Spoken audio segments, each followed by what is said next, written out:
Olá, colegas, sejam bem-vindos ao canal.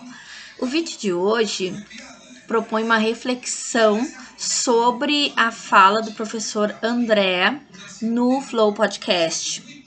Acho que muitos de nós sabem o que aconteceu nesse podcast envolvendo o Monark e sua fala, mas mesmo se a gente gosta ou não do podcast, a fala desse professor, do professor André, sobre o Holocausto foi muito importante. Quando eu vi, assim, eu só separei uma parte, um trecho que eu acredito que para nós professores, principalmente quem está assim em sala de aula, né, é muito importante a gente ouvir e refletir para nossa prática pedagógica. Então, eu espero que vocês gostem. Vamos então para o vídeo do professor André. Eu vou, para falar sobre isso, fazer uma breve leitura de um comentário. Na verdade, de um comentário não. Na verdade, tem um texto que chama O Paradoxo da Intolerância, que ele aparece na obra A Sociedade Aberta e Seus Inimigos, do livro do Karl Popper. Ele fala sobre a crítica extensamente às ideias filosóficas que deram origem, na opinião do autor, aos movimentos totalitários do século XX. Todo o livro é uma defesa da sociedade aberta e pluralista, da racionalidade e do falibilismo. Ele fala, eu não vou ler o texto inteiro, ele fala assim: devemos, pois, reservar o direito, em nome da tolerância, de não tolerar os intolerantes. Devemos afirmar que qualquer movimento que prega a intolerância está fora da lei e considerar criminoso o incitamento à intolerância e perseguição, da mesma forma que é criminoso o incitamento ao homicídio, ao rapto e ao reavivar da escravatura. Em resumo, a tolerância ilimitada levará ao desaparecimento da tolerância. O que eu quero dizer com isso?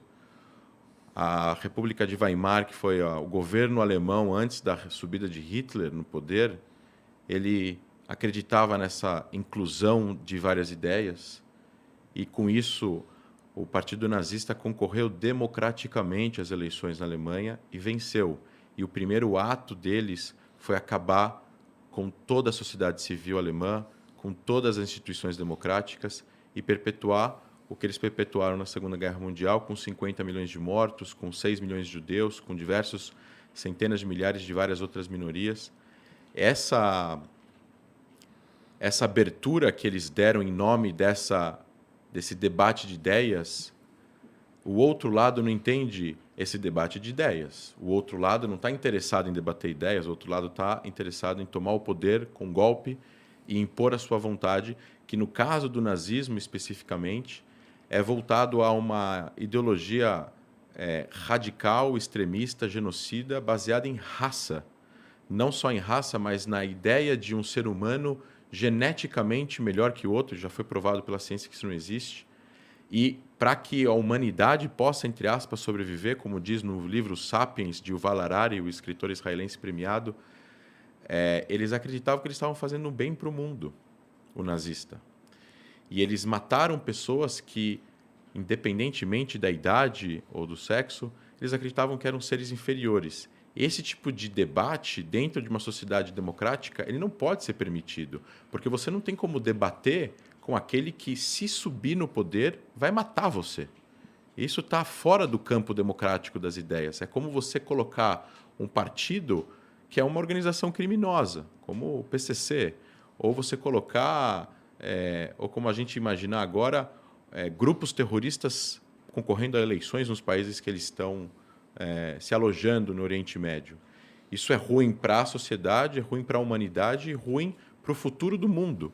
E acho que no mundo que nós vivemos hoje em dia, com a polarização política, com um ano de eleição no Brasil, com crises humanitárias acontecendo pelo mundo, onde a gente está vendo cada vez mais o aumento do radicalismo, do preconceito, e eu acho que a gente não tem que normalizar isso. E não é só sobre o nazismo, né? Quando a gente escuta frases assim em diversos lugares da sociedade que tem uma voz que influenciam pessoas contra gays, contra negros, contra qualquer outra minoria que seja, a gente precisa consertar isso. Precisa haver redenção, precisa haver pedido de desculpas, retratações, as devidas instâncias jurídicas têm que fazer o trabalho deles, não é o meu caso aqui como historiador, e a gente precisa ensinar as pessoas, os mais jovens, as crianças, isso não é legítimo, não se pode normalizar a esse tipo de conduta, porque a conduta de vamos trazer para o debate político no Brasil, por exemplo, como foi mencionado, um partido nazista,